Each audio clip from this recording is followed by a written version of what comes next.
was attending a brilliant talk by a business consultant who he advises. He's like a personal consultant to CEOs of big companies, and he was talking about the collective process, and he said, the main problem that usually trips up teams of people trying to work together is ego.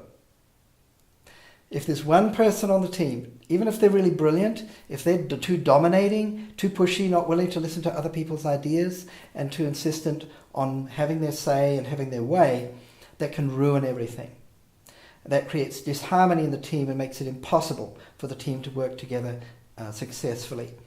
And many of today's problems, whether it's in research, I'm working with teams that are researching on cancer, but also high-tech electronics. And then you've got things like, these movie projects. So there are different types of problems. But in all of these teams, these problems are so complex that they really can't be solved by one person.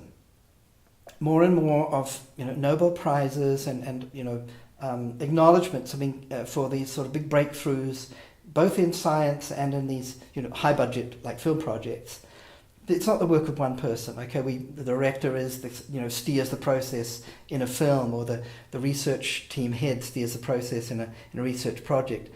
But if they've got any sense, they'll be the first to acknowledge that this was a collective process. So this idea of collective intelligence is becoming more important now, because the problems facing us as humans, the big problems, are beyond the capability of any individual to solve. So we need to create this kind of group thinking processes that really work and that enhance creativity and imagination and intuition, and create a kind of a welcoming field for that. And ego, one person's ego can spoil all of that.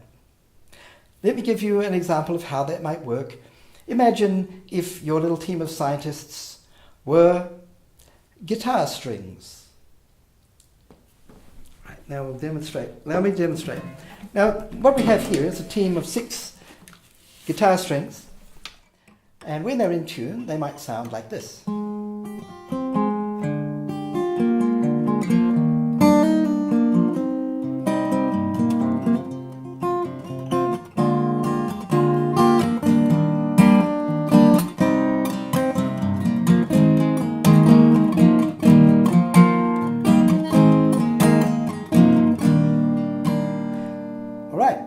Sounds harmonious, pleasant to the ear, I hope. Now, but if one of these teams gets a big ego and they think they're more important than the others, then you might get something sounding like this.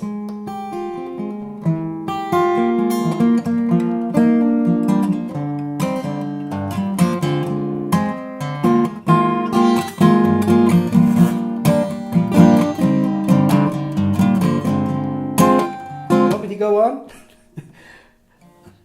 One person out of harmony with the group can spoil everything.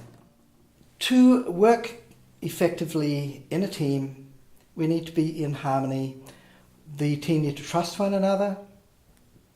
And I have a little group of quite young tech engineers, you can say, in New York, and I work with them. And what they've told me is that since meditating together as a group each morning, they sing together and they meditate together, they've found that their work as a team in this small company has improved radically. They just feel closer to one another, they trust one another more, they're more open with one another, and everything flows better. They like being at work, they look forward to it.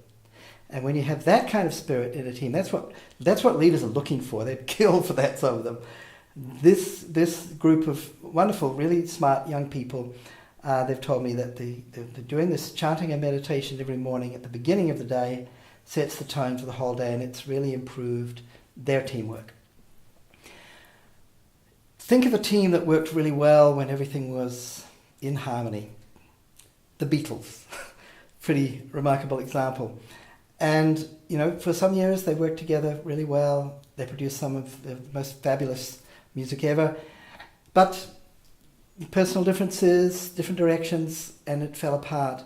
And, a lot of people lamented. But I think I'm not alone in observing that the work they did together as a group really shines and outshines just about everything they did as solo artists afterwards. A few exceptions. There are a few great songs that some of them wrote individually, but as a group they produced many, many, many incredible songs. So that's what teams in all kind of different fields are looking for. And there are different ways of achieving that, but it's about creating harmony within the group. Meditation and singing together is definitely one way you can do that, but also creating a culture of trust and a kind of rules that they work by, where there isn't a feeling of one person having power over the others or one person over-asserting themselves. Everybody's heard, everyone's voice is heard. Setting up that sort of collective environment is what gives rise to collective harmony and a functioning collective intelligence.